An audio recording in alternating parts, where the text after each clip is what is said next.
Hello friend, welcome to my channel and welcome to my new blog. তোমরা হয়তো দেখেই বুঝতে পারছো যে আমি কোথাও একটা ট্রাভেল করছি।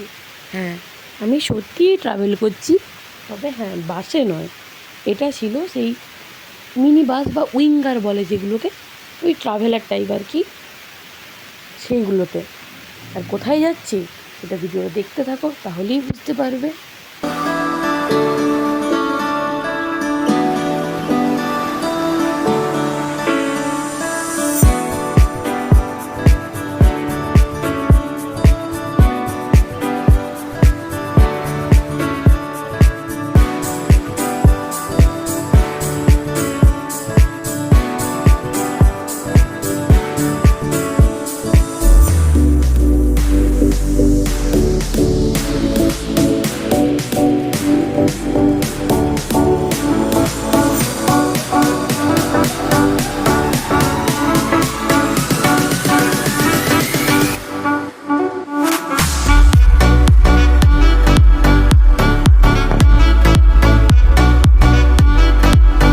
ট্রাভেলের জন্য অনেক দিন পর এত সবুজ দেখলাম, তার সাথে ছিল একটা ছোট নদী।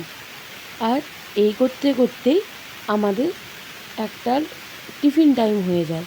আর এই যে গাড়িতে সবাইকে দেখতে পাচ্ছ, সবাই আছে, আর আমার পাশে বসেছিল আমার মা। আর এই করতে করতে যেহেতু আমাদের টিফিন টাইম, তাই গাড়ি একটা জায়গা মতো দেখে সেখানে আমরা দাঁড়িয়ে পড়ি। আর সবাই এখানে চা খেতে আর করতে ব্যস্ত।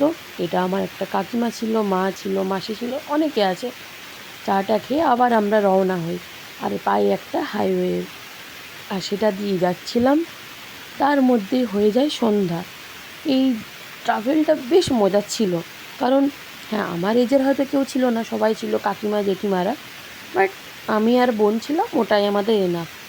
আর এই যে রাতও হয়ে যায়, আর মিডিলে অনেক কিছু রাস্তা আমরা পেরিয়েছি, অনেকটা রাস্তা, বাট আমি ঘুমাচ্ছিলাম, কারণ আমার আর বসে বসে আমি বোর হচ্ছিলাম। ওই যে বললাম, এজের কেউ নেই, তাই বোনও ঘুমিয়ে দিয়েছিল আর আমিও।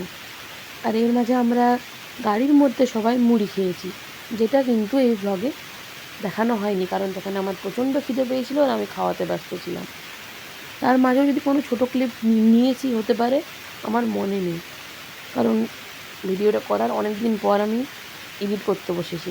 ওই যা হয় আর কি, প্রতিবারের মতো লেট। আর কোথায় যাচ্ছি, সেখানে গিয়ে আমরা প্রচুর ট্রাফিক জ্যামে পড়ে যাই। যাচ্ছি আসলে আমরা দেবঘর বা বৈদ্যনাথ ধাম। হ্যাঁ, দেবঘর বলে, কারণ কারণ ওখানে অনুকূলের আশ্রম, যেটাকে দেবঘর বলে। আর বৈদ্যনাথ ধাম বা বাবা বৈদ্যনাথের মন্দির, সেটা তো সবাই জানো। এখানে কিছু একটা মানে যা হয় সবাই জানো, ওই সাইডে হয়, একটা টাইমের পরে নো এন্ট্রি হয়ে যায়।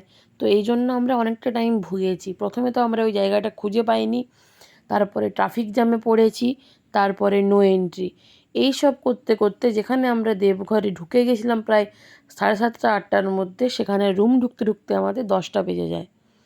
তারপরে ফ্রেশ হয়ে খেতেও গেছিলাম। আর জায়গাটা বেশ ভালো, মানে চারধার বেশ গাড়ি আর গাড়ি, একে তো টায়ার্ড লাগছে, তারপরে ভিড়।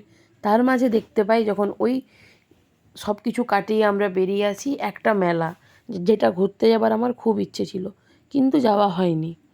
আর এই যে ফ্রেশ ট্রেশ হয়ে রেডি হয়ে চলে আসি খেতে। হ্যাঁ, মানে ড্রেস চেঞ্জ সেভাবে করিনি, ওই জাস্ট ফ্রেশ হয়েছি, হাত মুখ ধুয়ে নিয়েছি। আর এই যে চলে এসেছি খেতে। দেখা হচ্ছে নেক্সট ব্লগে। আজের মতো বাই।